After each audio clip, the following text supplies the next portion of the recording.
Hello, everyone, and welcome to the Mayor's Innovation Challenge Student Showcase. As part of the Municipal Innovation Week, we're going to give it another minute or two here to make sure everyone can join the webinar before we get started with the presentation itself.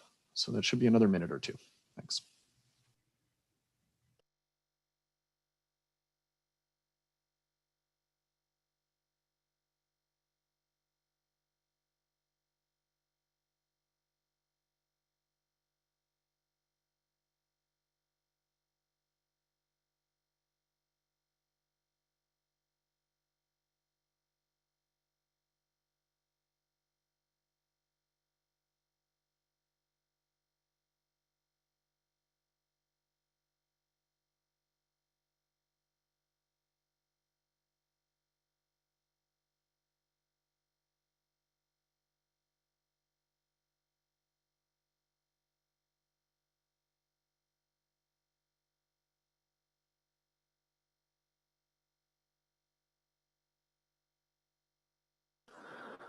All right, hello everyone, and once again, welcome to the Mayor's Innovation Challenge Student Showcase hosted as part of the Municipal Innovation Week lunch series.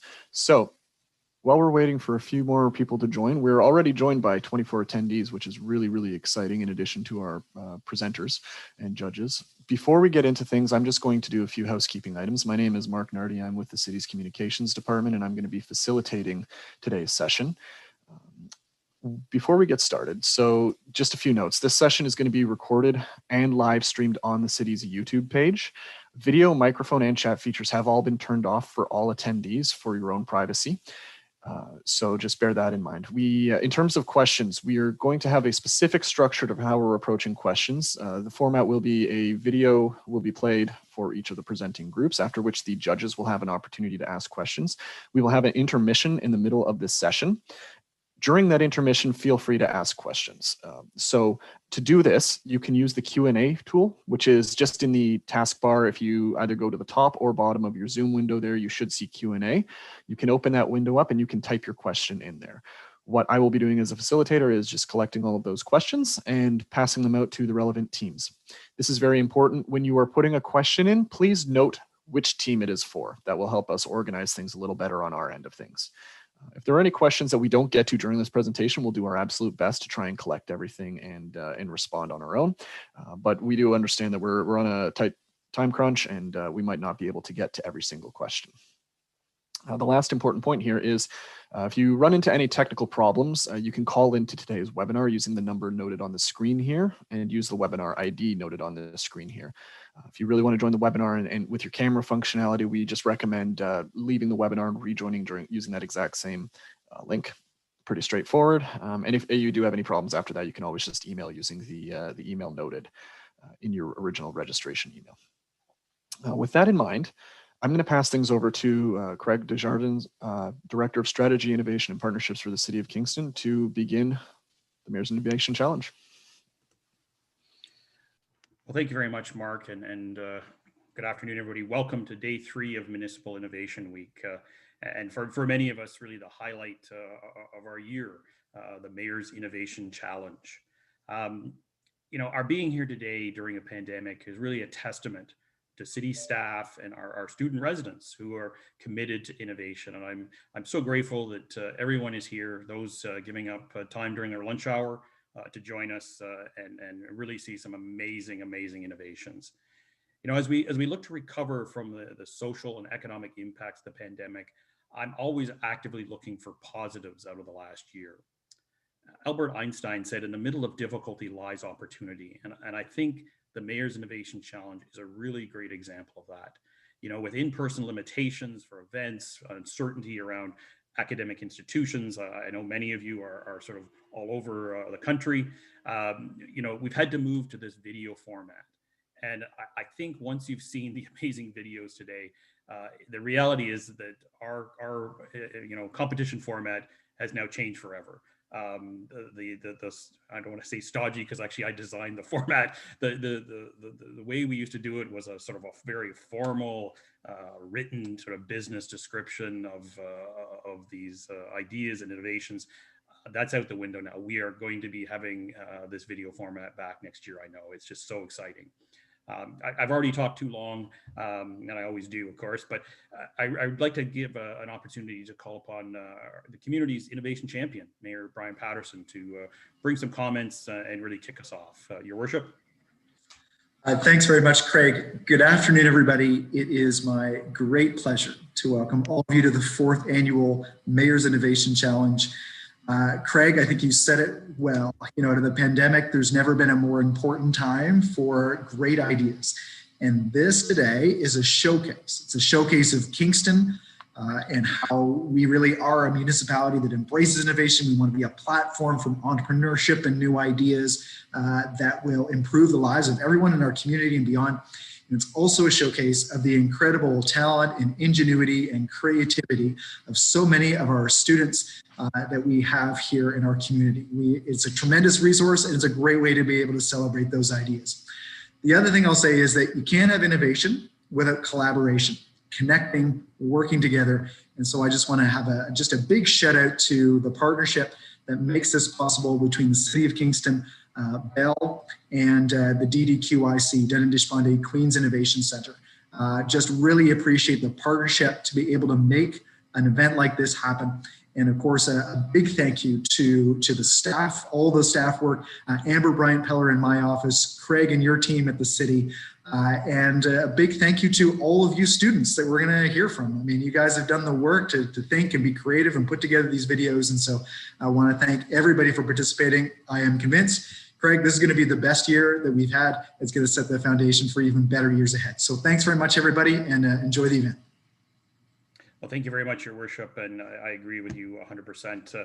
You know, you really can't talk about innovation in Canada and not think about Bell.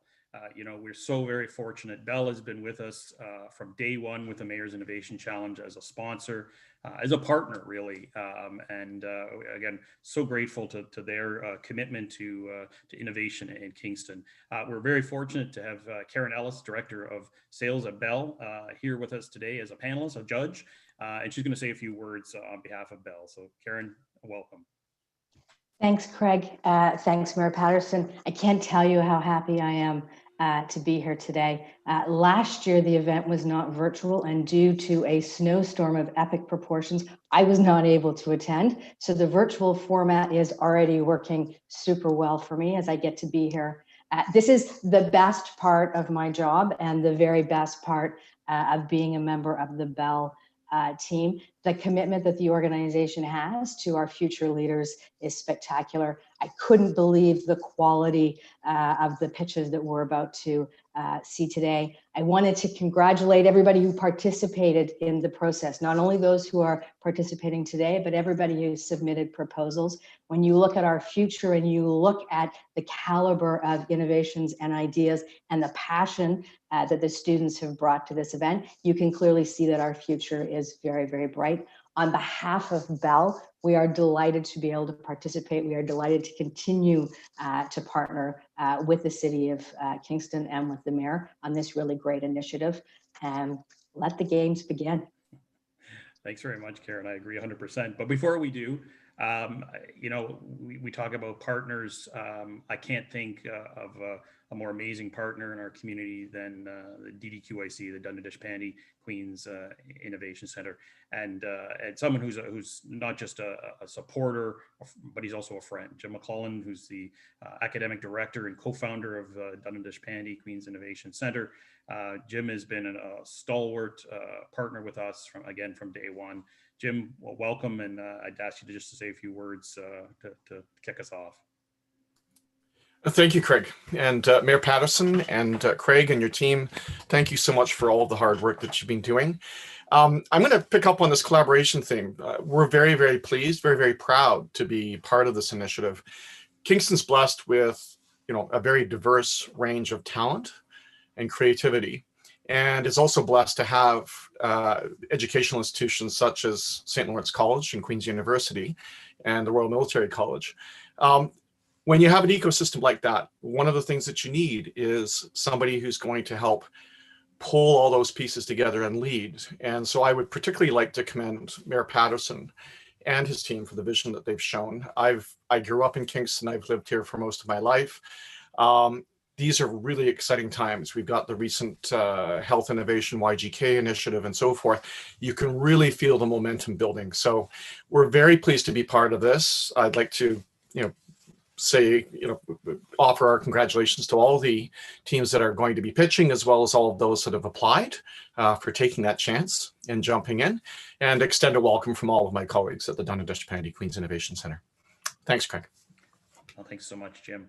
I'm just going to spend just a few minutes for everybody because, again, we've had three of our panelists speak, but I'll just tell you a little bit more about them because they're really, we have some amazing people as our judges. So Mayor Brian Patterson has already said a few words today. He's the 96th mayor of the city of Kingston. The mayor moved to Kingston in the year 2000. To attend Queen's University. He's a graduate of both the master's and the PhD program at the economics department at Queen's. And when he's not performing his many duties as mayor, I don't know which one's the part-time job, your worship, but he's also assistant professor at the Royal Military College of Canada. So a full-time job in its own regard, and is known for his both his teaching and his research. And we're very grateful to have you here as I said earlier, as the community's innovation champion.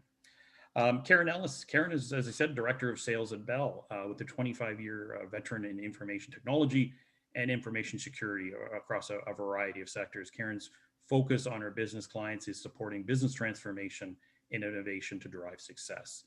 Karen, so grateful that you're here today and really looking forward to your input. Jim, who just spoke, as he said, is academic director and co-founder of the DDQIC and champions innovation and entrepreneurship across all programs of study at Queen's University. He's taught courses in innovation entrepreneurship at the Faculty of Engineering and Applied Science at Smith School of Business. And I think he's even done stuff at the Dan School of Music as well. Again, in his day job, he's a professor of chemical engineering and serves as head of the chemical engineering department for the last 10 years. We're grateful that you're here again with us, Jim.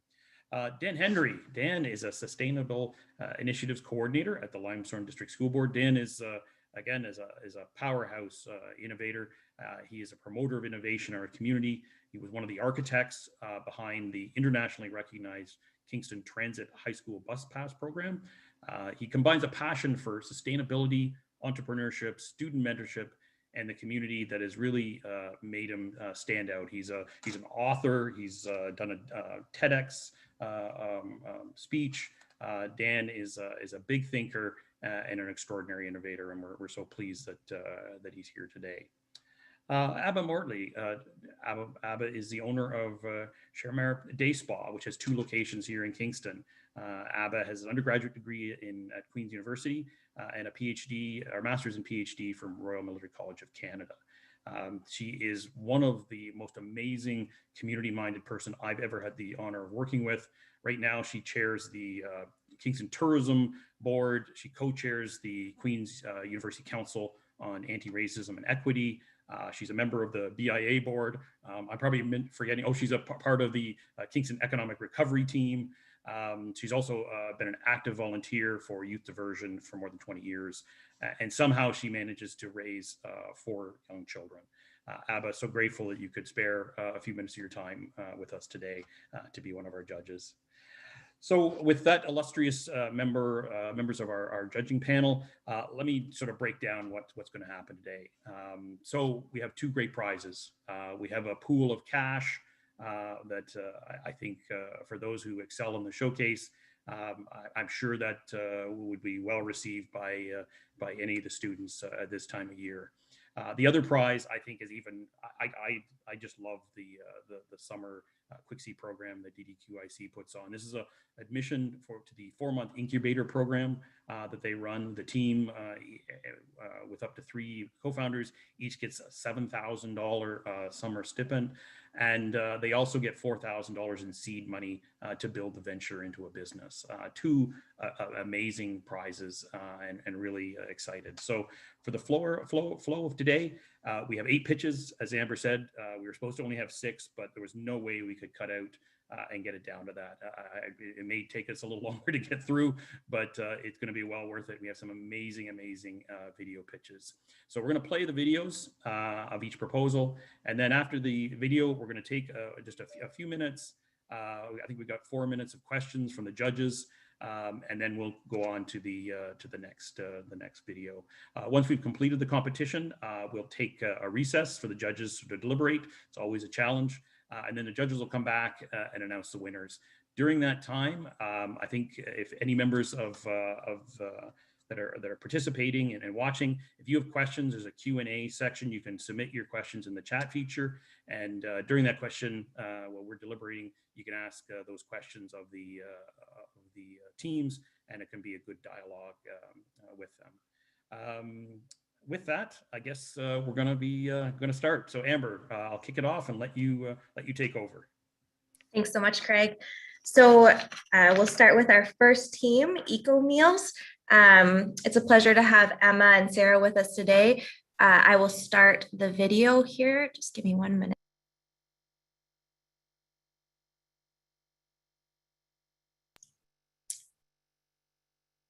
Mark, I can't, it says I cannot share screen while others are sharing. And go ahead right now. Thank you.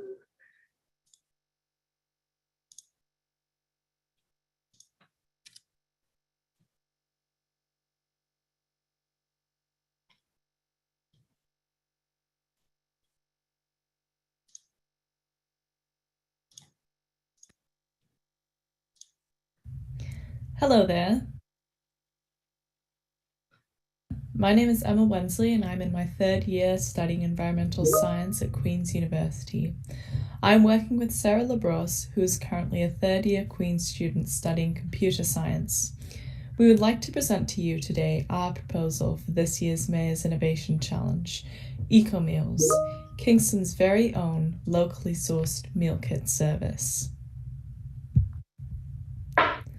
Meal kits are subscription-based food services that offer pre-portioned foods for you to cook at home. Popular brands include HelloFresh, Good Food, and Chef's Plate. The benefits of meal kits include cooking from the comfort of your own home and not having to leave the house for a good quality meal. Clients save time because they won't have to visit the grocery store for the ingredients to make these meals. Everything is pre-portioned and delivered to their doors. These services also save money because it eliminates the food waste produced by overshopping. I'm living in a student home, including one housemate who uses a meal kit service.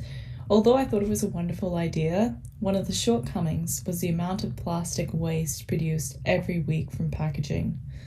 What also inspired this idea was that many of my peers aren't eating a healthy diet and find it difficult to support local farmers.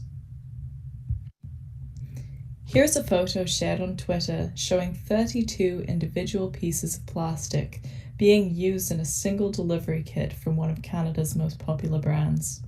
This photo doesn't include the cardboard box lining, or cooler bags. Another issue users have is that the subscription for these services can be expensive. Our solution is to create a Kingston-based meal kit service for students that uses locally sourced foods and offers reusable packaging. Our main goals are zero waste, supporting local, and to promote healthy eating. Clients can feel good knowing that eliminating food waste does not come at the cost of plastic waste. There are plenty of local farms and food producers around Kingston that clients can support through our service. Lastly, our service will provide clients with fresh and wholesome ingredients that are packed with nutrients. Here's an example of what type of packaging would be used, something that is durable, reusable, and easy to wash. This is a quick summary of how the food service would work. Clients will place an order, our facilities will gather and prepare the foods. The food is then delivered to the client's homes, and containers used through our service can be kept or returned for reuse. If our team was to receive funding, 25% would go towards transporting deliveries. 5% would be used for marketing, such as advertising, promotions, and partnerships. 40% for purchasing foods, reusable containers, and other equipment, and 30% towards legal requirements. Thank you for listening, and for more inquiries, please reach out to me, Emma Wensley, as stated.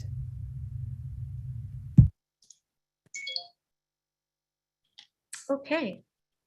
And with that, we will open it up to question and answer from our judges. Thank you so much, Sarah and Emma, for being here. Abba, we will start with you. Hi, do you want my video on or off during this part? On is great. Okay.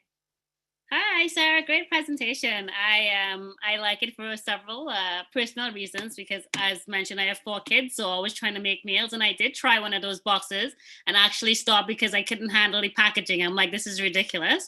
And one of the things I particularly liked is that when I had a question, but then you answered it, was in terms of returning it, because my other thought was like, if I can have a way that I can put my box and be incentivized to give it back so that I wouldn't have to keep all these containers, because I don't want a buildup of those either, that would be better. So I thought that was really great. A couple of things I have 2 questions. One is this. We also have a couple of friends who own farms in Kingston, and you talked about costs, but often there is a high cost for sourcing local food. So just wondering, what is kind of the price point for a meal with your service for a subscription? Because I'm not sure that you mentioned that. Can maybe touch on this. So yes, we didn't exactly mention a price point. I think this obviously depends on the farmers and what they're available to put forth with their pricing.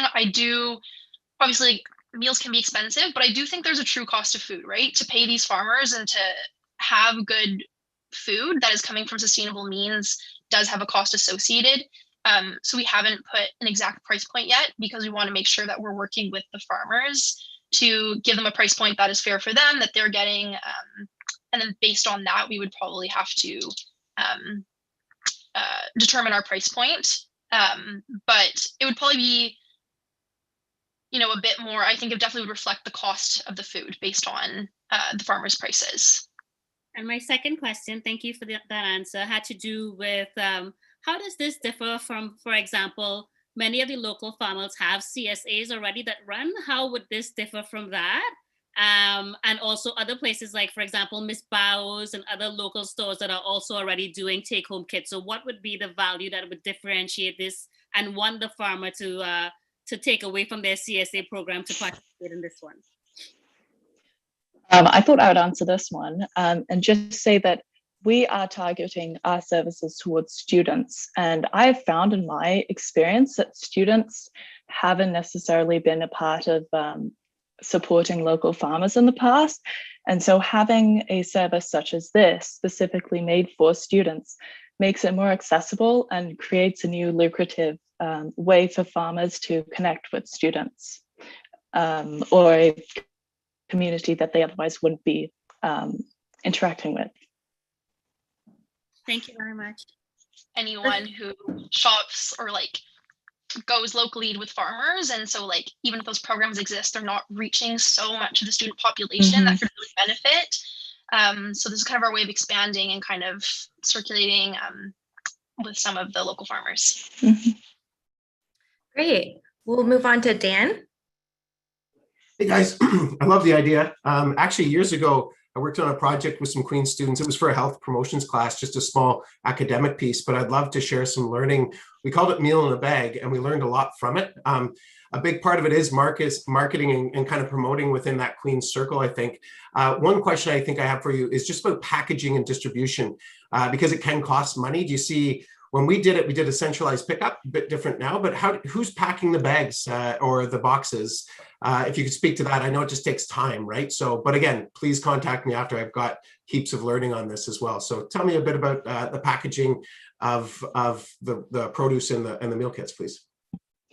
I thought I'd start off by answering this question and saying that it would be an initial cost for us to buy packaging that is reusable and also durable as well. And starting our operations, we would we would prefer that we could return and use them just to help cut costs of having to continue to buy more packages. I don't know if you wanted to add anything else, Sarah.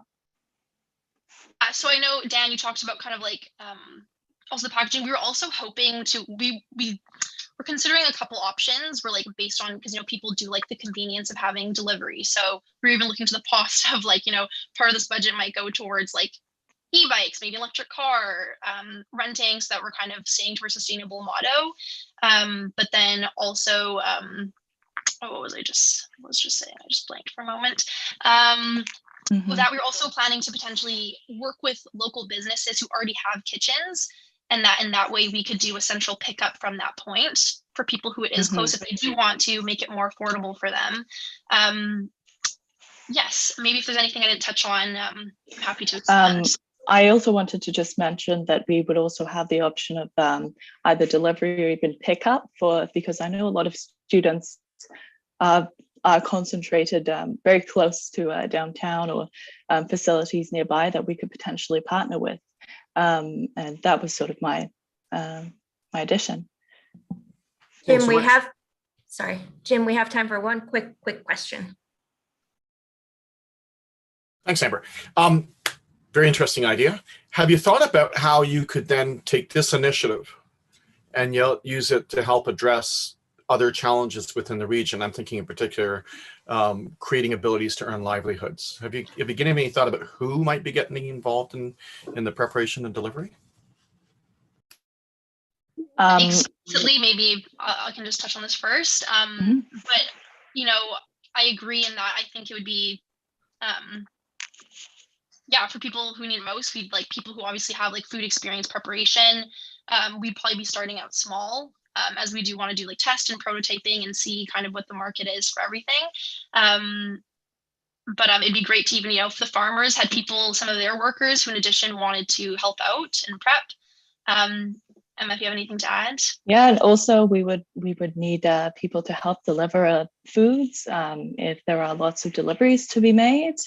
So I can definitely see some opportunities there. And I don't know if you wanted to add anything else. I actually just have to move on to our next pitch. I'm sorry, Sarah and Emma, but thank you so much. Those were great questions, great answers. We're going to move on to pitch number 2. Ella, Olivia, and Ethan. Theirs is AquaQ. So just give me 1 second here.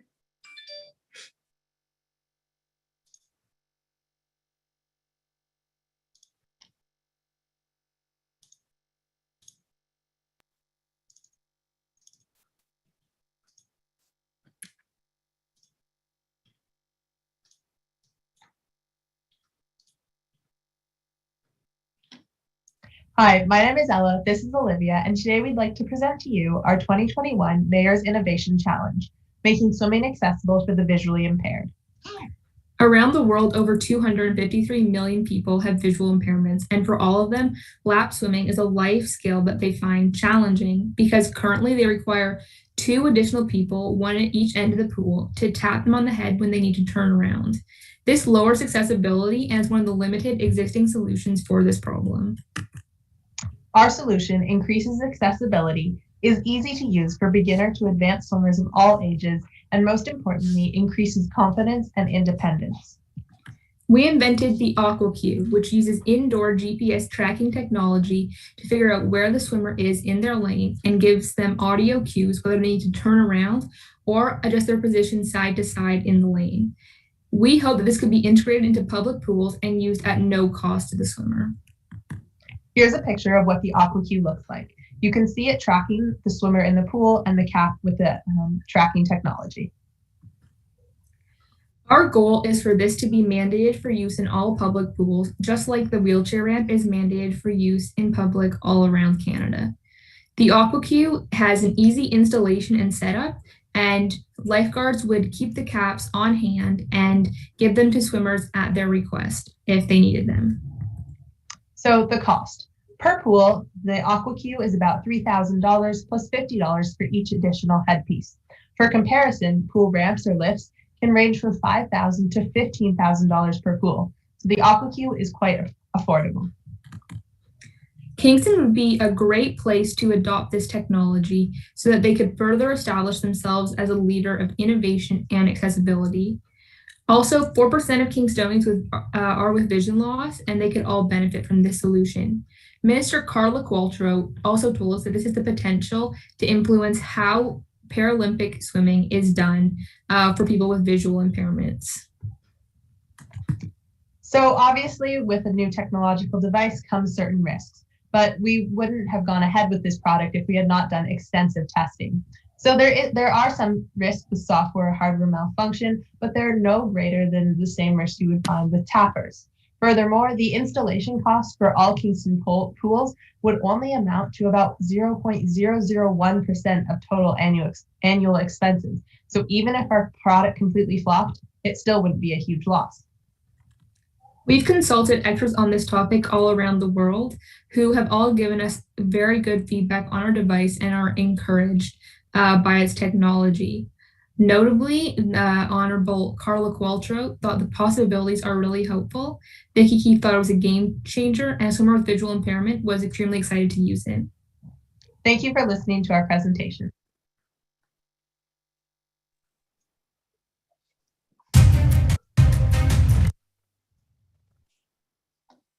Sorry about that. So with that, we will open it up to question and answer. Start with Mayor Patterson. Thanks very much, Amber. Guys, that's an amazing idea. I'm really interested in it. I'm just curious if you could just explain a little bit more about what it involves. Is it just one piece of sensor equipment per pool, or do you need one for each lane? And I'm just wondering if you just talk a little bit about just the manufacturing of this. Like, is this something that you're doing yourselves, or how, what's involved in actually putting these things together? Using sonar beacons from Marble Mine Robotics, which is manufactured in Russia, but able to be used in Canada in like a corporate context. And there would need to be one beacon per headset with 2 microphones coming out to improve the signal. And then there would need to be a minimum of 3 permanent beacons stationed anywhere in the pool. And then there would need to be a computer in the lifeguard station with radio communication to the beacons, but that would be it. As for manufacturing, currently with testing, we've just done our own assemblies, but ideally we would be able to scale this up, which not only would lower the cost, but would also make it available to a lot more communities in addition to Kingston. Awesome, thank you. With that, we'll go to Jim. Very interesting idea, and Mayor Patterson asked a question along the same lines that I had. So just to make sure I understand, this is going to be a standalone beacon system within the context of the pool. It's not that you're using, because when I saw the GPS, I was sort of wondering whether you were thinking of using external signals as well. Yeah. Okay. It's a little bit of a misnomer because it is sonar technology. That's just what it's called in the Marble Mine lineup, but it would be a standalone unit. Okay, and then do you have a sense of, from a competitor analysis perspective, whether there are any other kinds of solutions like this out there? So the current solutions out there, there are research projects that have been done, but there are no solutions on the market. So really the only thing that people have right now is these tappers. Thank you. Thank you. With that, I'll move to Karen. Thanks, Amber. I just love the idea. Question about the cap that goes on the swimmer's head. I think you guys said you were making them. Have you given any thought to what that looks like from a manufacturing perspective and how that would be done and how that would scale? Yeah. Right now, we're still obviously in the early stages of prototype. So the actual design hasn't been locked down, but they're very easy to assemble, and we've been able to do them with ease. And also, given the number of people with visual impairments in Kingston and the number that would be needed at a time, we're not too concerned about the scaling because it wouldn't be a huge number. But however, that doesn't discount the impact, because the impact would be huge for this limited number of people who really need this technology. Awesome, thanks. Awesome. And Abba, we have time for a quick question. Hi, thanks. I'll be quick. Most of mine were answered, but I just wanted to know about sizing and cleaning. How would that work? Like, so the durability of it, if it has to withstand different people using it all the time. And then in terms of, did you do analysis on different types of materials so that it's something that could accommodate different head sizes, or how would that work? Yeah, so we did have to do some testing with the type of swim cap we used, but generally they're universally sized, but obviously you could order different sizes if needed. All the equipment that would go on your head is all waterproof and therefore can be sufficiently sanitized so that multiple people can use it, and it's a reusable thing. And sorry, last thing, is there any, did you do testing in terms of the longevity? So like, what is the average rate of time that the cap in a typical use would be valid for? Yeah, actually designed for outdoor use and just, seasonal weather. So being in an indoor environment would extend the longevity of the product, but we anticipate that it could go for years.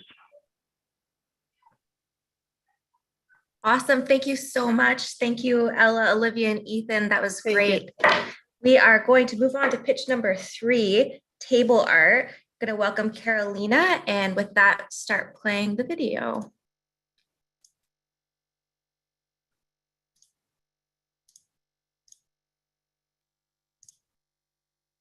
Student at Queen's University. Hello, my name is Carolina Camacho, and I am a 4th-year math student at Queen's University. The proposal I am presenting is called Table Art. The goal of this project is to celebrate diversity while taking into consideration the following Council strategic priorities. 1.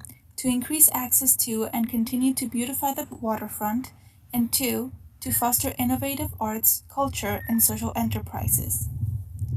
The project idea is to decorate the existing tables at the waterfront with local art that shows representation of minority groups, such as, but not limited to, people of color, indigenous people, LGBTQ+ community, women, and persons with disabilities.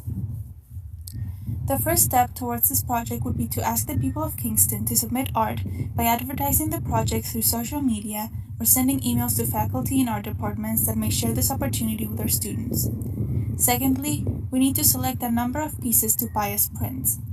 Then we need to laminate the art with a sealed barrier, UV protection, and protective film. Lastly, we need to glue it to the tables with industrial glue such as E6000. Some of the risks include vandalism, which we can work to prevent by using a protective film that is anti-graffiti and scratch resistant, as well as encourage people to report vandalism when they see it.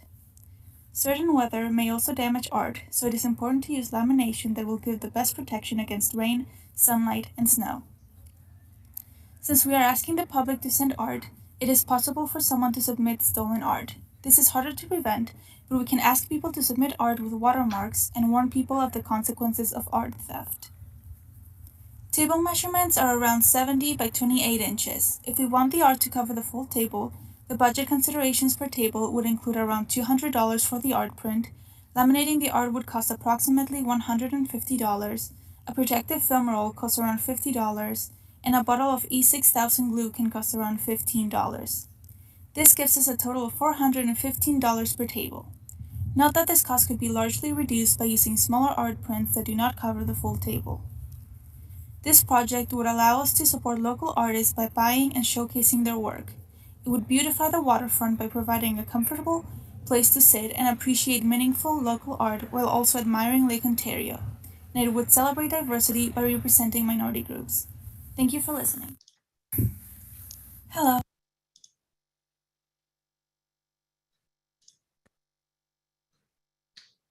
Perfect. And with that, we'll open it up to question and answer.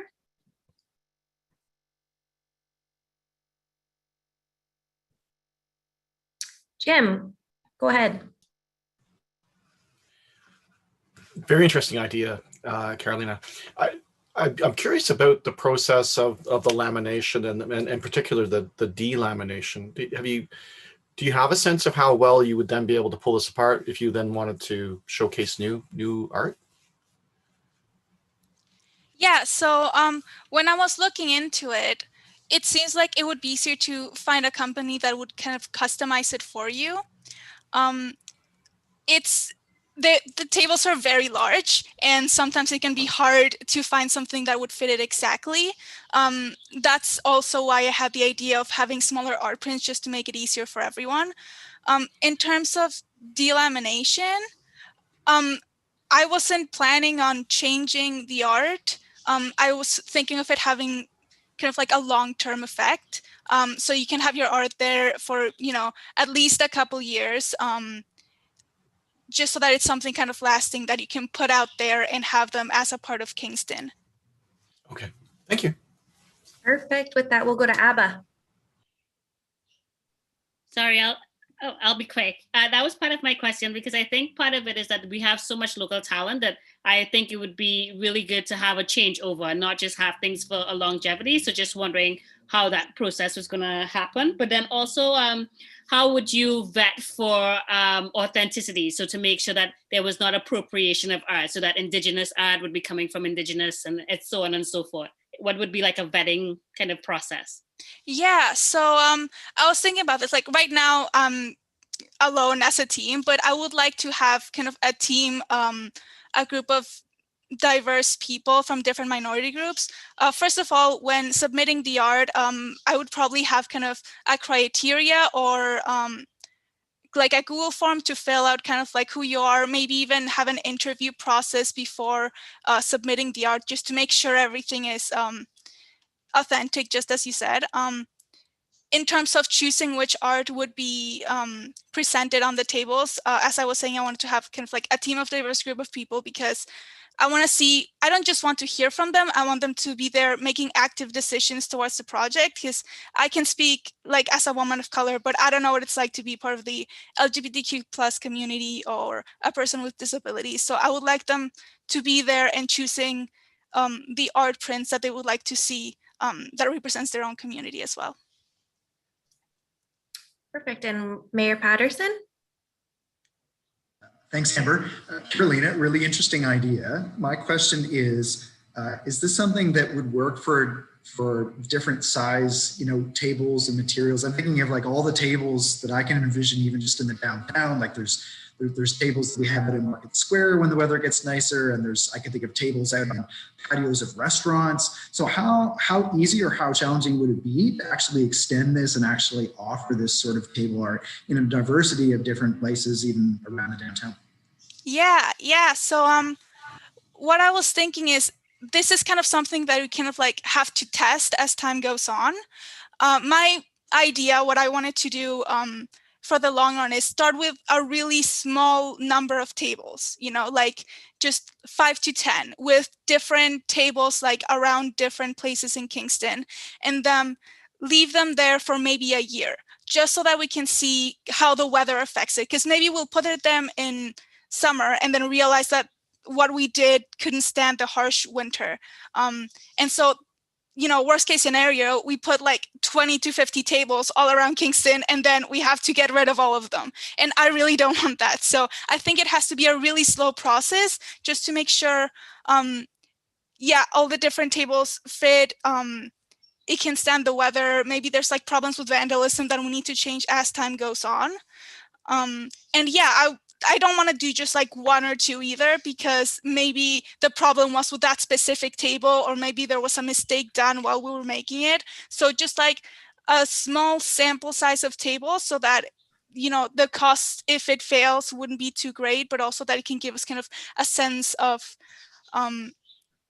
what kind of problems we could have had, or what kind of changes we need to make over time.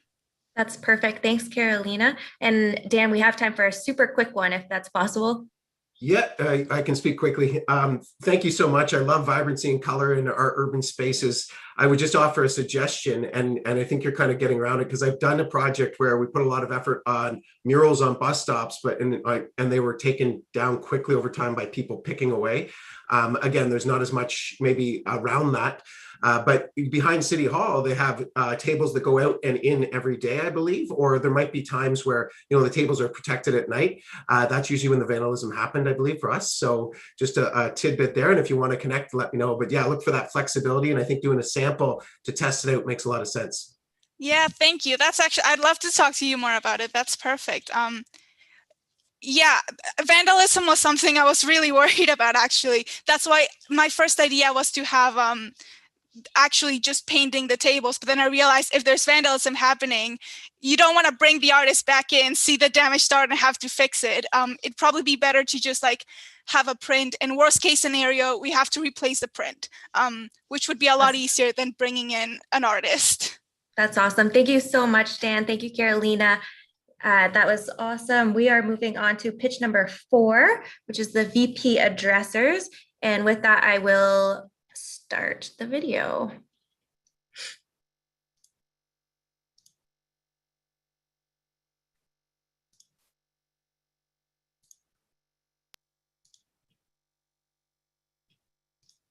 At St. Lawrence College.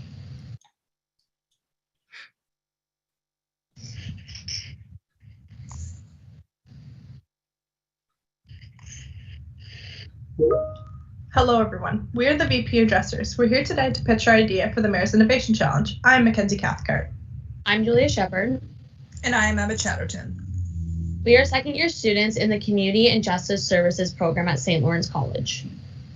We are here to inform you of our idea of our clothing brand that creates awareness and produces funds in order to support some of the most vulnerable populations, such as menstruating individuals.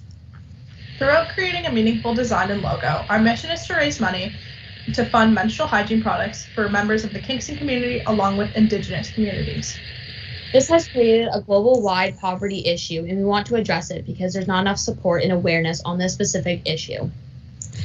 We have conducted research that the access and financial burdens of menstrual hygiene products can be upwards to $30 a month in Canada, thus affecting all menstruating individuals. With those who struggle financially, the cost of obtaining these necessities can determine whether they are able to gather other means of life.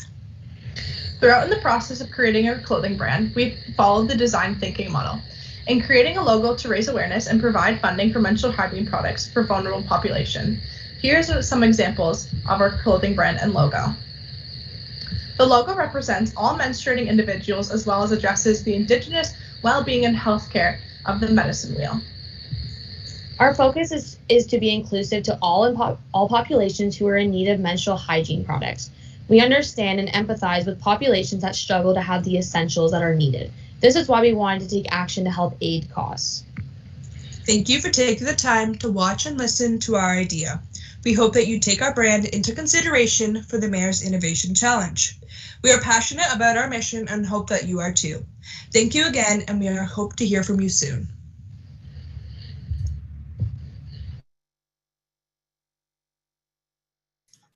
Perfect. All right, Karen, we'll go with you first. Thanks. Great presentation. Could absolutely hear the passion and inspiration in your voice. And wanted to understand a little bit more about the making and the manufacturing of products, which you're then going to sell in order to then distribute funds to support menstrual health care. Yes, that's exactly it. Right now, we are still considering all sorts of options, so ensuring that we're producing sustainable and eco-friendly products such as t-shirts, sweaters, those sorts of things, in order to sell, and with that revenue sort of funds in order to provide those sorts of menstrual hygiene products within the communities, especially here within Kingston. Can I ask a follow-up, Amber, or am I going to get in trouble? No, please go for it. Do you have ideas in line of sight on how you would actually distribute those funds and how you'd make sure that those funds ended up in the hands of the people who really need them?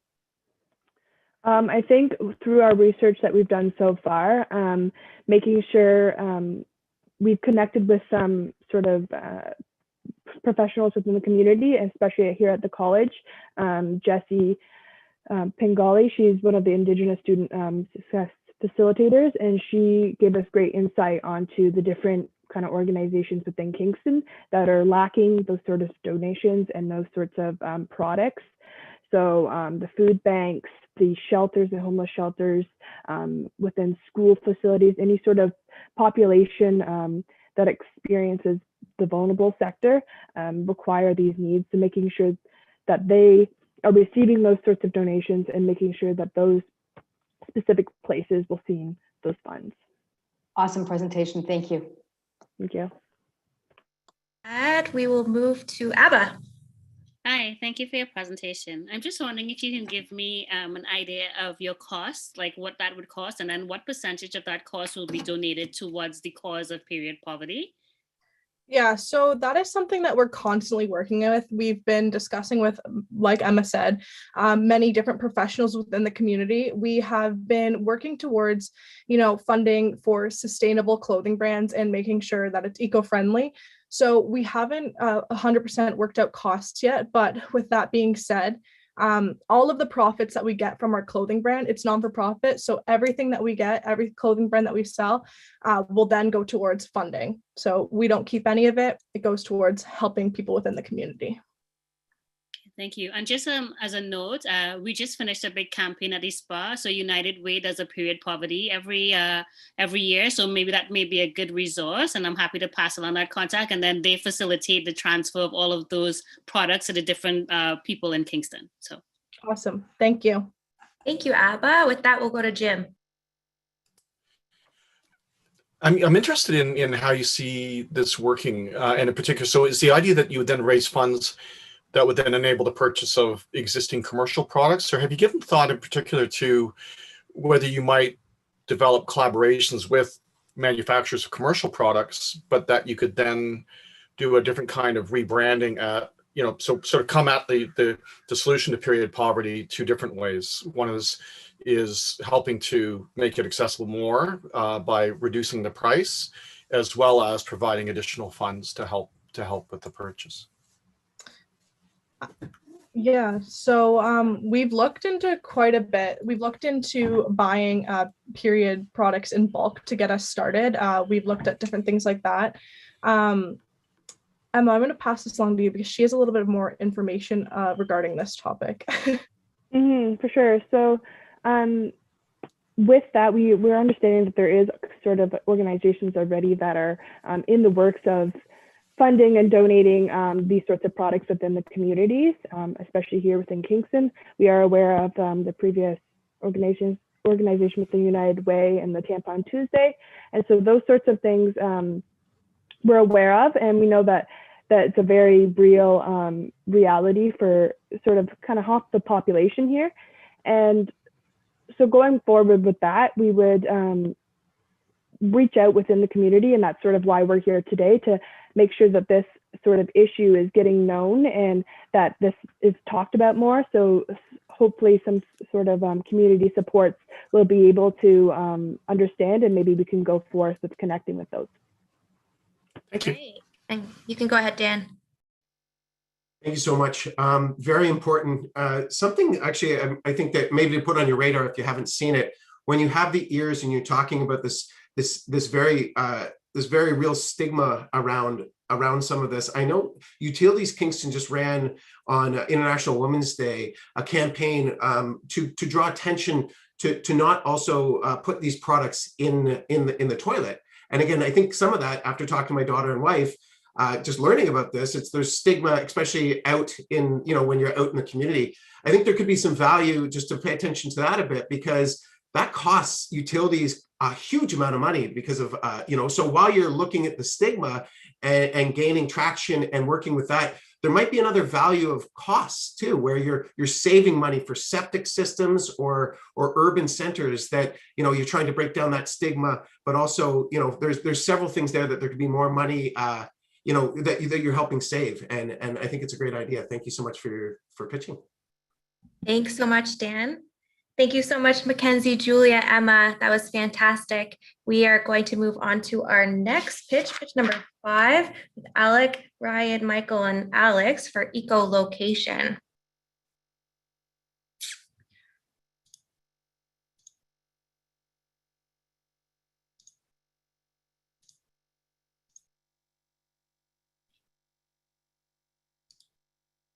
Climate change. We are 4 lifelong friends looking to tackle the threat of climate change, so we created Echolocation, an innovative app to change the way we meet. With devastating environmental, social, and economic damage around the corner, the time to take action to reduce greenhouse gas emissions is now.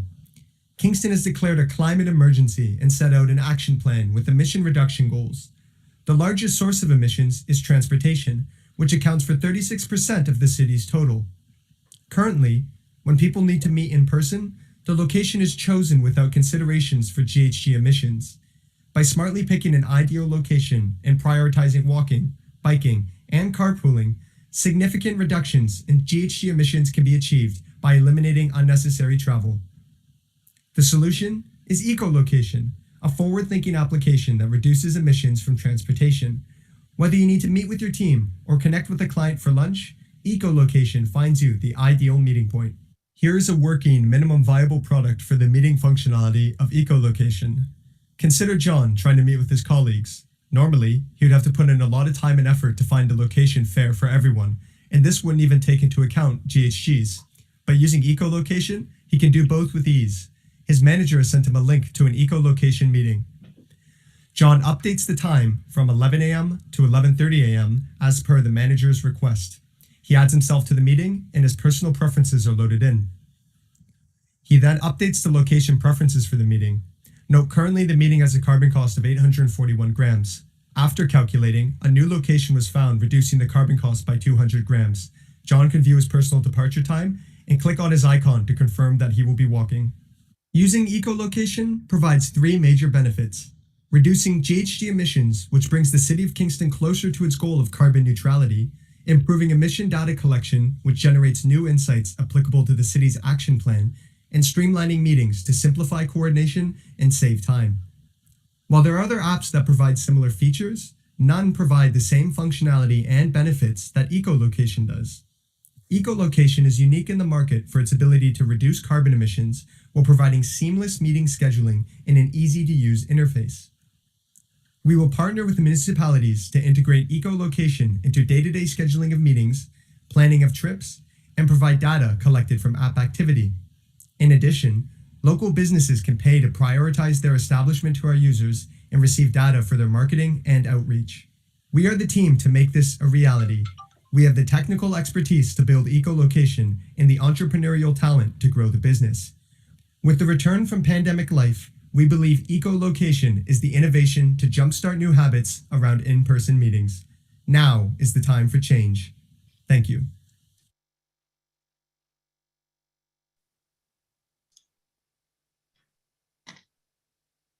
Okay.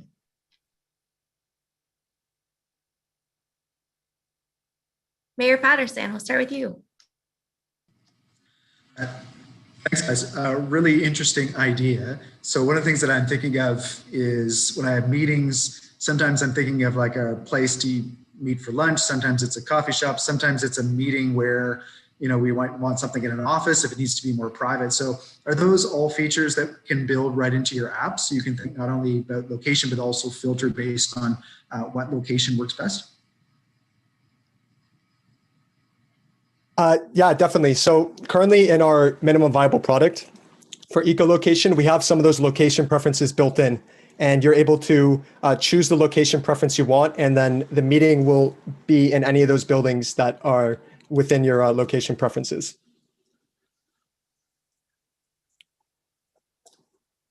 Great, thanks. Jim. Very interesting idea. I suspect for reasons similar to his worship as well. I love spatial data. It seems to me that you know, part of this equation, that the optimization that you're doing then would be, for example, transit time in addition to the GHG impact. And so I'm just wondering, have you thought about how you might be able to incorporate how packed somebody's schedule is, help with schedule time allocation for travel time in between meetings and so forth, to try to sort of optimize to really get the full GHG benefit out of this tool. Yeah, so actually already in our minimum viable product, if you saw, there was something called the departure times. So once everybody's transportation method is selected and the route is decided, then we know how long it's going to take them to get there, and we give everybody a personalized departure time so that everybody arrives at the location at the same time. Yeah, also in addition to that, oh, sorry. No, please go. In addition to that, with you're saying with meetings and organizing, we're also planning on adding a feature where you can put in maybe your schedule and like who needs to meet with who, and then we can, for you, pick which meeting rooms, which meeting locations everyone needs to go to, with also taking into account the greenhouse gas emissions as well. Okay, thank you. Dan. Thank you. And maybe it was kind of addressed with some of that, and I might just be using different words. But I guess how could it integrate with other calendars or things? When I'm nowadays picking drop down from Teams or Zoom or Google or all these things we're doing, how could it integrate, or is it able to integrate with other kind of calendar-based apps? Yeah, for sure. So we've definitely looked into that. We want to make this experience as great as possible. We want to really push the usability of this because we find that that's a very important factor for a lot of software. And it's really what, sort of like it's contingent on the success of it. So yeah, we really want to integrate with Teams and a lot of these meeting apps to have full functionality within the app when you're planning these meetings through any of these applications. So we haven't looked too much into it so far, but we know that it definitely should be possible, and it's something that we're really excited to implement to really push the usability of this software. Thank you, Dan. And we have time for another question. Karen. Great, thanks. Curious on the availability. So we talked a little bit a minute ago about, sort of the concept of integrating with calendars, being able to know, can I get at that meeting room? Can I match schedules? But just generally the availability, if we've picked a restaurant, if we've picked a coffee shop, is there a way to tie the availability, and can I actually get a seat into the app? Yeah, that's definitely something that's possible. Stuff like OpenTable, there's like APIs that you can like integrate with, so you could check the availability of the restaurant, and then it might be possible as well to even have it book a table for you. So that's something we'll definitely be interested in looking into. Thanks, Karen. Thanks so much to all of you. We're going to move on to our next pitch. And that is Fuller, Sareem, and Ellie. So just give me one sec.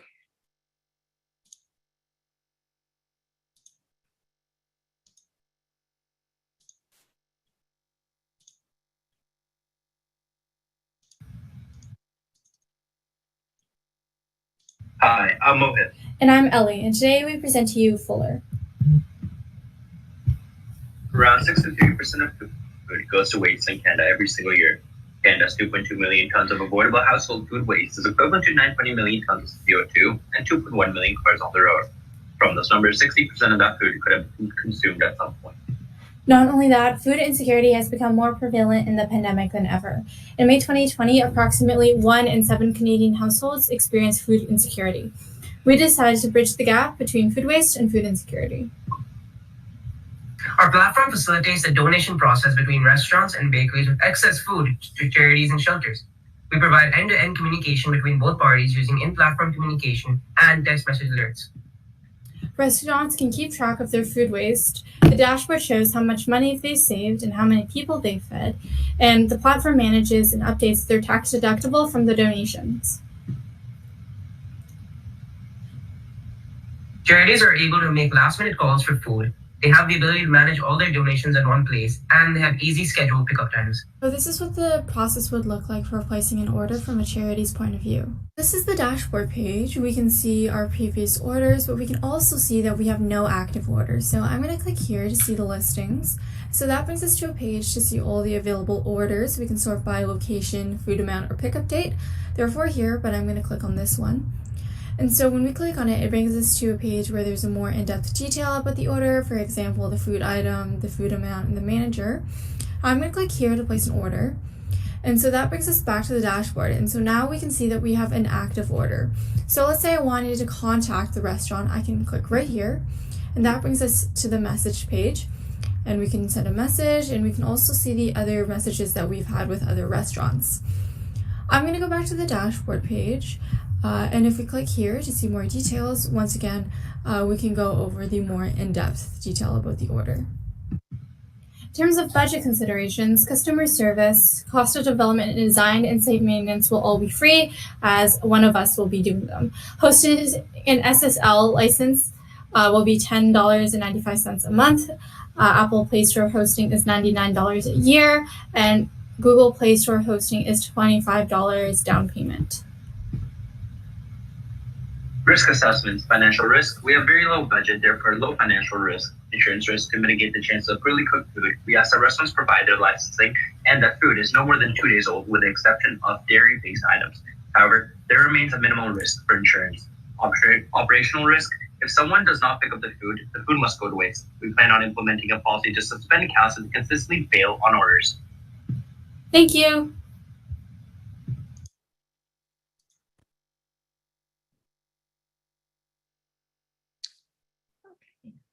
Jam, go ahead. Very interesting idea. Do you have a sense of whether, for example, the current COVID pandemic times, will have influenced how this might work, and whether that might be some sort of a lasting one? I'm just sort of mindful of the concerns about contamination elements in particular. Yeah, that's a great question. So we thought over about that in terms of like whether the food might be like contaminated with COVID, but we, through our vetting process, when restaurants sign up, we do require a health and safety license, like a number, the person liable. So we take those protocols. For example, if you would go to takeout, you would have to assume that, COVID protocols would be followed as such. So, yeah. Thank you, Jim. Abba. Hi, sorry about that. Great idea. I'm just wondering how you go about it, because it's my understanding that many places cannot donate necessarily items anymore because of health and safety risk. And so just wondering if you looked into, kind of what are the existing things that happen now and what the challenges are and how you can then fill into that gap. Yeah, so we called a couple charities, and some of them have restrictions for like allergens. And so with the restaurant description details, if like you're a charity going on our website, there are certain symbols or tickers that indicate like what is included, whether it is in a dairy-free or peanut-free cooking space. But that was our main concern with the health and safety portion of it. Thank you. Dan. Hey there, I love it. I think this stuff is, that beautiful thing about technology and community. And so locally, I know Loving Spoonful is an organization that does food reclamation. 20 plus, I think, service organizations they donate food to. And I believe Lionhearts does some cool stuff there too. So definitely, as you continue to move through this, at least locally, and I'm sure other communities have similar things, to look around liability and stuff, I'd suggest to kind of dig into how they're currently running those systems. They're very volunteer based as well. So how they kind of work with some of that. Could you speak to, because I think it's brilliant. Well, one thing, actually, my brain works all like this. So just quick side is I think there's a Good Samaritan law around that. Please look into it. I'm definitely not a lawyer, but just that idea of where it takes liability off a donation around food, but please look into that. Do not quote me on that one other than looking into it, but speak to the importance of what you've done with researching, I think, on calculating the tax benefit as well. Because I think there's so many value props of doing this, because there's always like, oh my gosh, there's some liability, but with doing research and putting things together properly, I think we do have the opportunity to make our communities more efficient and better. So just speak to that importance and what research you did into that, please. So in terms of the tax deductible? Yeah. Yeah, so donations for food, there is a tax deductible. However, it's not the complete amount. For example, if you're donating like $30 worth of pasta, the government takes a certain portion of that, so it's not a complete sum of money. And so, yeah, that's. Is there anything else you'd like to? No, I just think it's a really important piece that you guys kept in mind, and it has it as a forefront for the value proposition for the restaurants or donors to give. So yeah, I think that was brilliant. Thank you. Thank you so much, Dan, Ellie, Sareem. Seeing no other questions, we're going to move on to our pitch number 7, Kingston Connect, and we're welcoming Ahmed, Susan, and Dishpanju. Just one moment.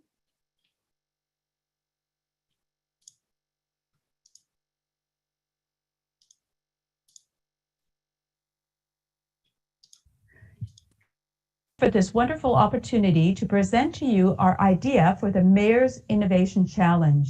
I'd like to introduce you to our team, Ahmed, Dishpanju, and my name is Susan. We are currently MMIE students at the Queen's Smith School of Business. When we start to consider the Innovation Challenge, we start to look at what problems might exist in the Kingston area. And we recognize that there's a couple of things that might be going on. One of the things is that Kingston has a very strong student base, but then they leave. So we wanted to do something that would get the students to stay once they've graduated, but they also want to have a work-life balance. So we came up with this idea of work, play, and stay. And what we did was develop an app that would keep people connected to all the fantastic things that are happening within the Kingston area. It's called Kingston Connect. Everything you need to know right at your fingertips. Ahmed will explain more. Kingston Connect is a very user-friendly app. Just open the app and type what you want to do today, and it will show you the related events near you. Or just type your location and it will show you all the current events happening around you. It has all the description, the location map, the pictures. You can also save your future events to keep a quick tab on all your interests. Secondly, we need to expand on the healthcare sector by investing more and creating more opportunities for the innovative products. Also, for that to happen, to set up a startup hub located just a few kilometers away from the city hall, focusing on the medical technology. On that note, we really believe that having an app that connects people to all the activities in Kingston and also creating a startup hub that's focused on medtech will really make Kingston a place to work, play, and stay. Let's get started.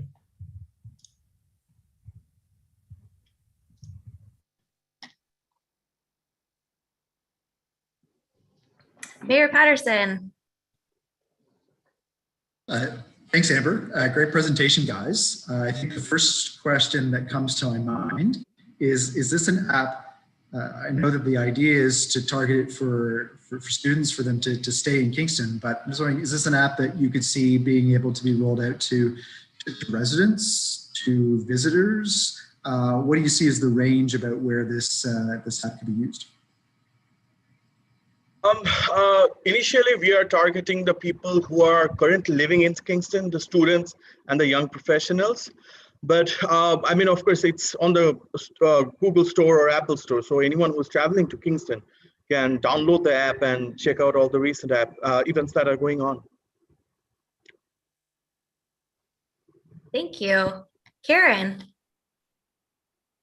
Thanks, Amber. Great presentation. I'm curious about the tie between leveraging the app to find out all of the great things I can do in Kingston and the creation of the med tech. Is that the, hey, this is how I'm going to stay because we're going to leverage and create jobs? I'm just looking to understand that I'm going out and I've got great activities to do and the creation of the med tech. So Karen, that's a great question. Yes, absolutely. What we wanted to do was really create job opportunities within the Kingston area. When those opportunities are there, we know that the people who are there will want to do things outside of works, which is that work-life balance that we were talking about. Great. So Thanks, yes, Susan. that's the integration. Okay. Thanks, Karen. Jim. Hi, everyone. Have you done a competitor analysis to see what the current landscape is? I'm thinking particularly with sort of online platforms for doing that kind of planning. For which? For the MedTech products or for the app? Actually, I mean, I would say for both, but maybe start with the app, the what to do kind of app. Okay. Right. I think the world generally is moving towards app rather than websites. I mean, 98% people use most of their applications on their mobile devices, right? And website is getting lesser and lesser traffic day by day. So I think it's more convenient to use the app. And to add to that, if you're navigating through a website, then you have to go to the website, navigate to the calendar, check all the events, and then see which matches your interest. But on an app, you just log in, type what you want to do, and it shows everything. So it's a very linear process and a quicker process. So, and beside that, you can also, the app can also send you push notifications like, okay, so this event is going on right now in the city. So you can, you're always updated about what's going on around you. And if I can speak to the MedTech, one of the thoughts that we had was we kind of looked at what the Ontario landscape looks like and where there's pockets of opportunity. So in the Kitchener-Waterloo area, obviously that's a tech hub. So we were thinking of differentiating Kingston from a MedTech perspective, saying, you know what, let's leverage the strength that Kingston has in the healthcare area and create a hub. In fact, we actually spoke to 3 organizations that have already committed to wanting to get involved in the Kingston area, one out of Calgary and a former Queen's alumni who runs a business out there who's in the MedTech space, and 2 others, one in Waterloo that would be really interested in being a part of the hub that's also in the MedTech space, and a company out of Montreal that would be really interested. And what they were talking about was using it as a testing facility to test out MedTech products within Kingston, and that would attract other organizations and really build out that whole MedTech sector within the Kingston area, differentiating it from some of the other areas within Ontario. Thank you. Thank you, Susan. Thank you, Kingston Connect. We are moving on to our 8th and final pitch. This is mobile pothole detection, and we're pleased to welcome Isabel and Claire.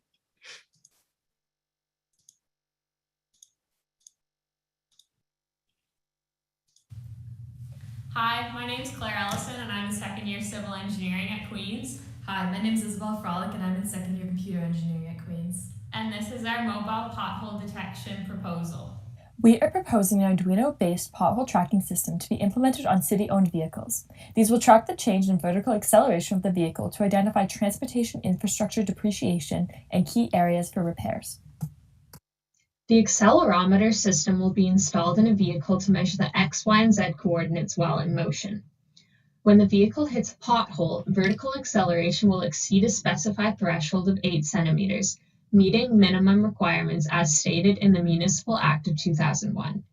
The program then recognizes that a pothole has been hit, and the GPS coordinates are outputted to an embedded monitoring system to be plotted within a database and provide a representation of the severity of the potholes and the rate at which potholes grow over time.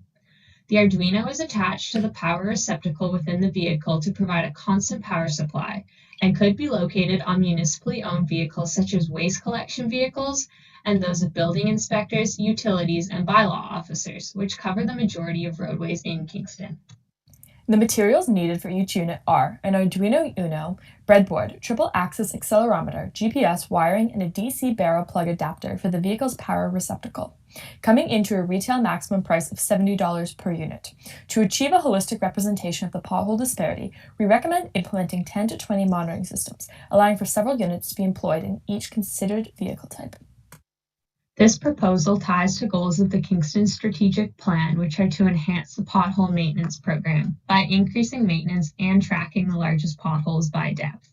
It also works to create a database to monitor the growth of potholes over time, increasing safety for both cyclists and drivers. This project also introduces an equitable approach to pothole repairs throughout Kingston by mitigating the socioeconomic disparity in pothole reports. Residents of affluent neighborhoods often have the resources and time to report potholes, whereas low-income residents are less likely to utilize current reporting infrastructure, which leads to a disparity in repairs. To mitigate risks associated with the project solution, the system has been developed so no private driving information is collected. There are no privacy concerns for municipal workers as the system does not track horizontal acceleration or route, only the change in vertical position and instantaneous coordinates. Additionally, there is very little safety risk associated with short-circuiting the power supply of the vehicle. Regulation cars operate with a cigarette lighter with a 12-volt output and a 15-amp fuser, creating maximum power output of 180 watts. Arduino systems operate on a 5-volt power supply and a maximum current of 1 amp via an external power supply, indicating that the unit would not be damaging to the vehicle in any regard.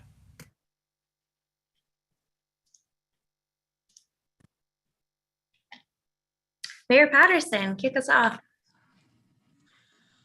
Thank you, Isabel and Claire. You have no idea how much this idea would mean to many, many Kingston residents. We get hundreds, if not thousands, of notes and emails on this sort of stuff. So really interesting. I'm curious to know about the data that you would collect would indicate not only where potholes are, but would prioritize based on severity. I'm just thinking if my manager of public works was right here with me, he'd say, well, we can't fix all the potholes all at once. So is there a way that you can just kind of scale and get a measure of severity, and then you can make sure that you hit the worst ones worse and then kind of move back from there? Could you speak to that a little bit? Yeah, of course. So the system detects the sudden acceleration of the vehicle, but it only records where there's where the threshold is breached. So a pothole is considered a pothole when it is deeper than 8 centimeters.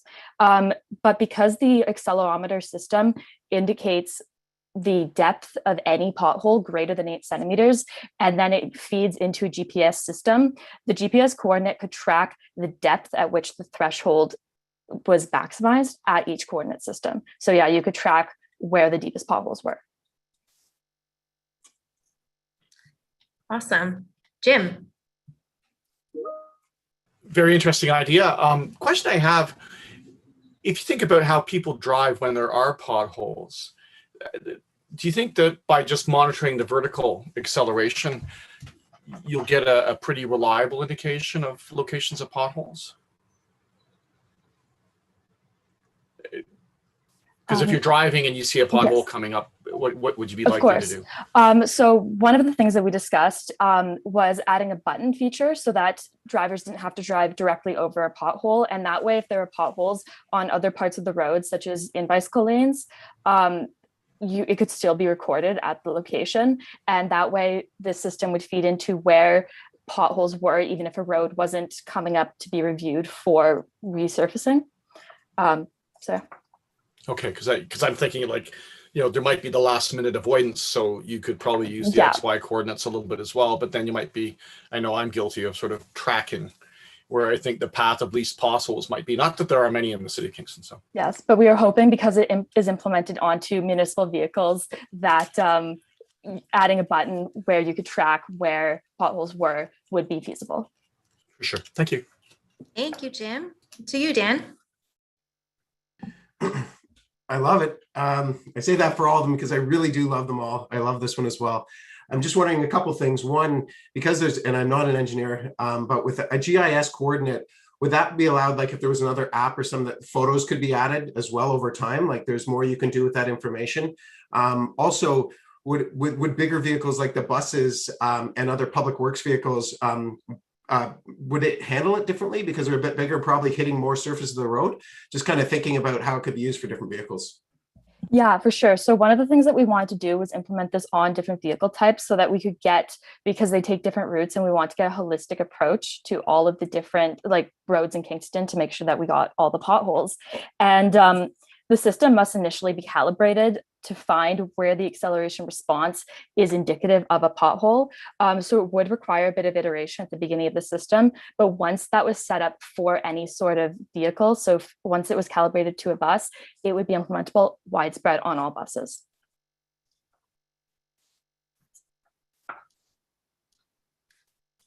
Jim. See, I always love asking questions with Dan too, because then he always stimulates more. So to build on Dan's point and related to the question I asked before, do you have a sense that you might, for example, be able to use buses in a way that you might not with private vehicles? I'm thinking of sort of wheel versus pothole.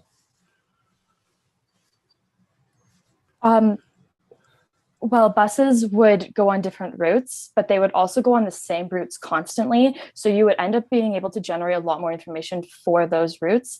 And because buses would mostly be on main routes, you would get a lot of information for main routes on which a lot of cars and a lot of pedestrians and cyclists do ride. And I'm thinking also, like, in terms of, you know, you're hardly going to do that with the bus. And I'm just sort of thinking, and so it's more robust to. So you might actually be able to use the bus to. Yes, and the width of a bus is also, in terms of like the actual width of how far the tires are, is different than that of a private vehicle. So you could get a wider range of the road. Thank you. Awesome. Thank you, Jim. With that, I've seen no other questions. Thank you so much to our students. We are sincere apologies to our viewers and to everyone. We are running about 20 minutes behind here. So with that, our judges are going to go deliberate. So our judges, if you can log out of the webinar and follow the other link that I provided you. And then once you've reached your decision, please join us again at this webinar. And with that, we're gonna have a brief recess. We are opening it up to Q&A from the public. So to anybody who's viewing, if you have questions, please pop them into, there's a Q&A feature down at the bottom of your screen. If you have questions for the pitches, I know that you might not remember all the names or the exact project name, but if you can just find a way to reference whether it's the swimming one or find a way to reference it, we can happily ask those questions. And if not, we'll just have a bit of time here while our judges are chatting.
All right.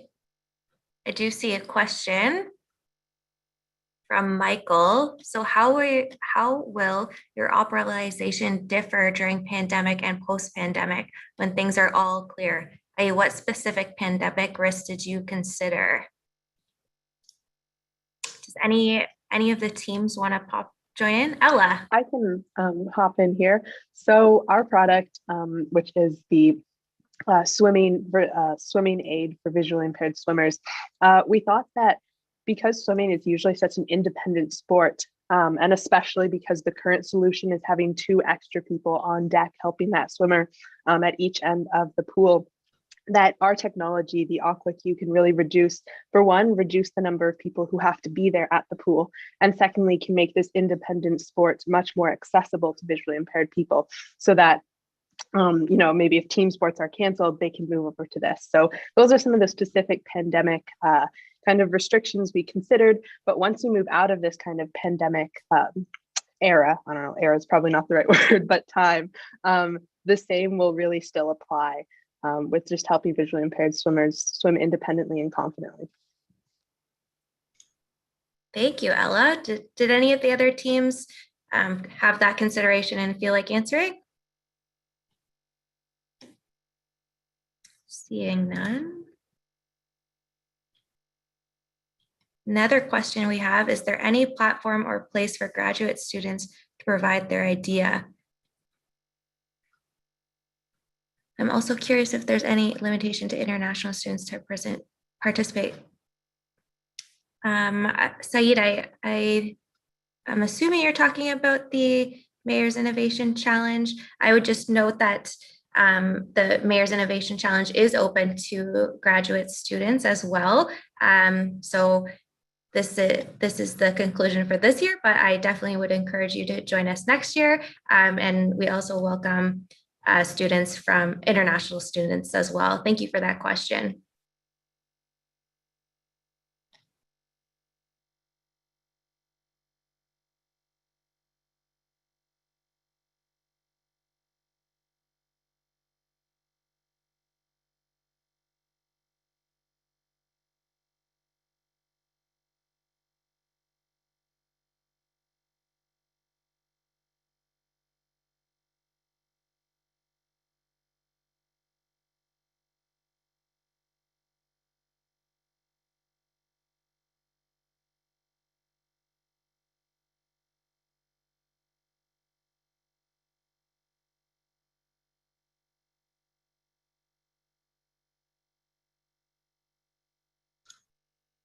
Might just say this out loud. Dan just wanted to comment that Dan's comment regarding liability around food donation, that he was referring to the Donation Food Act 1994, Chapter 19. Thank you for that clarification. That's awesome.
Thanks again, everybody, for waiting. We do expect our judges back at any moment, so just continue to hang tight. Thanks so much. Apologize.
Awesome. I see our mayor has joined us.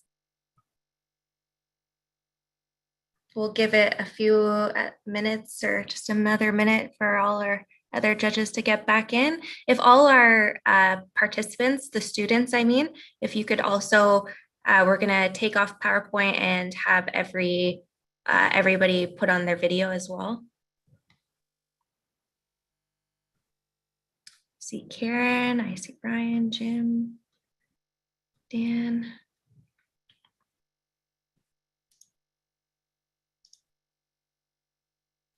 Is Craig back?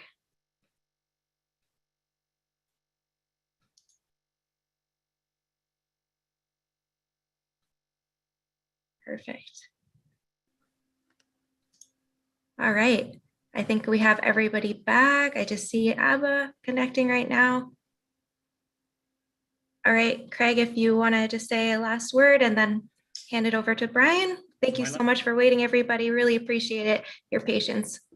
My last word is thank you. Thank you to all of the participants, just incredible. But a special thank you to Mark and Amber, who really have done an extraordinary job to make all this happen. Amber, it's stressful always right to the end, and then we have fun. You have done an extraordinary job. I'm so grateful. Mark, with all the technology piece, even I couldn't screw up today's. It worked perfectly. So I'm so pleased and so grateful for all your contributions. So thank you, everybody, and pass it over to His Worship with some very exciting news for everybody. Thanks very much, Craig. And I will certainly echo your comments. A big thank you to all the students that have put forward amazing ideas. A big thank you to the judging panel. You guys are amazing in your questions and your input and insight. And a thank you to Amber and Mark and Craig and everyone who's made this event a success. As I often say, this is one of my favorite events of the year, and it did not disappoint yet again this year. And so again, a big congratulations. So this was tough. I'm going to tell you, it was a tough discussion as judges. So many great ideas. Echo Meals, Emma and Sarah, really speaking to, I love the distinction about how that's done and the amount of packaging, and your contrast with your idea, I thought was just really, really exciting. Great potential there. AquaQ, oh my goodness, what an amazing initiative to speak to that vision of accessibility and inclusion. Technological solution that I think is just really, really exciting and innovative.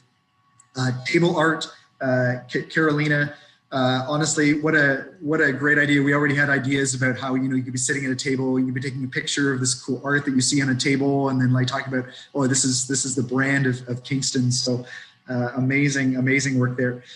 VP addressers, Julia, Emma, and Mackenzie.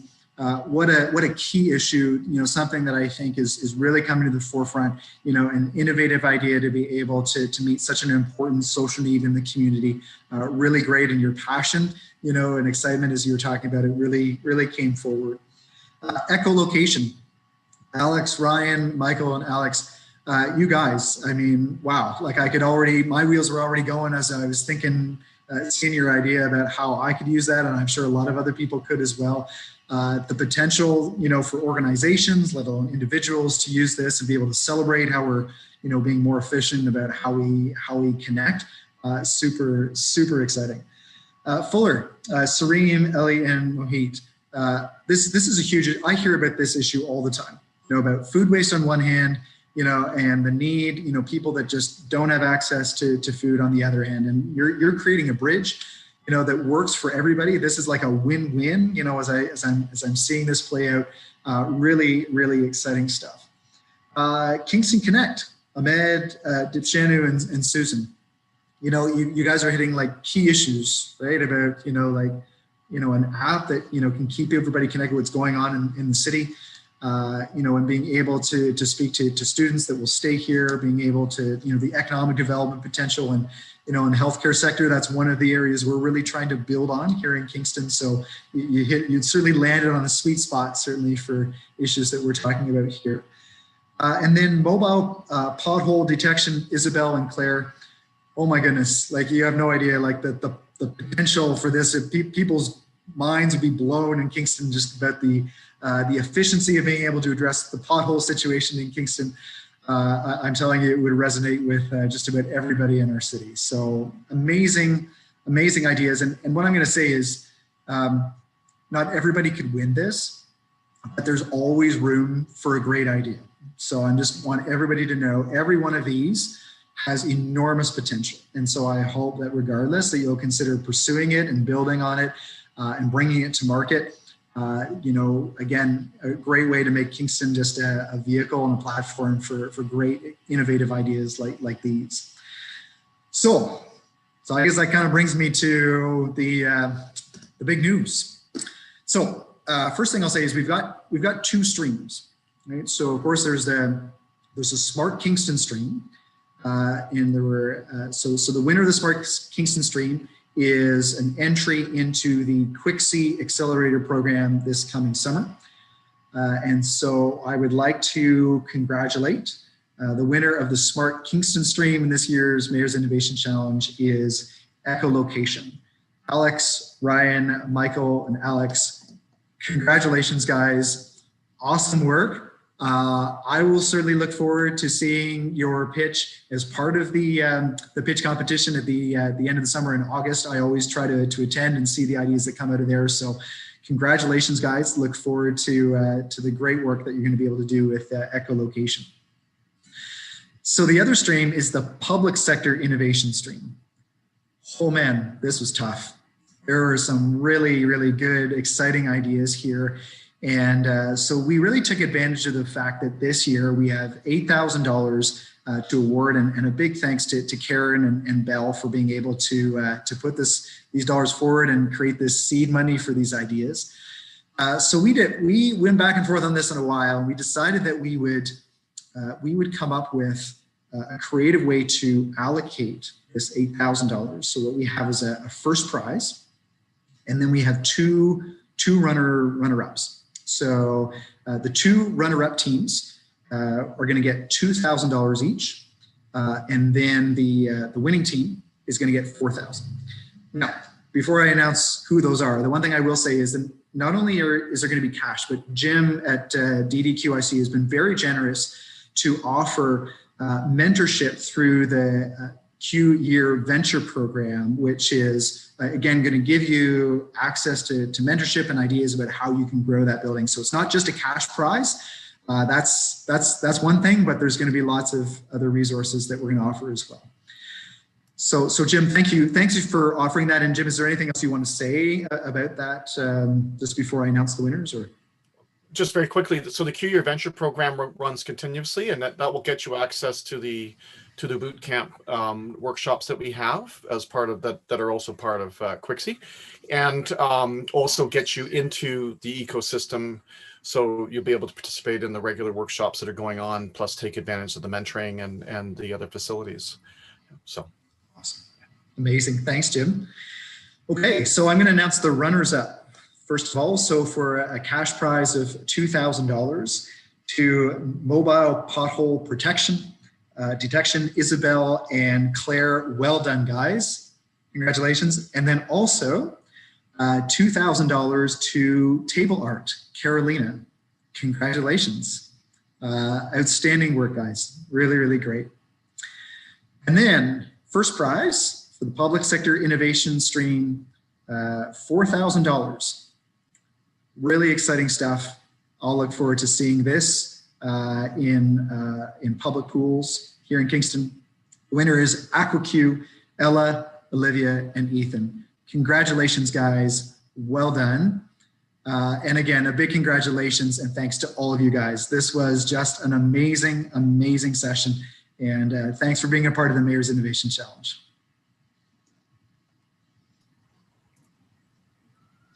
Could I just say a couple remarks, or Brian? Yeah. To all the teams, so I mean, especially the ones that did not get a prize. This is the start of your journey.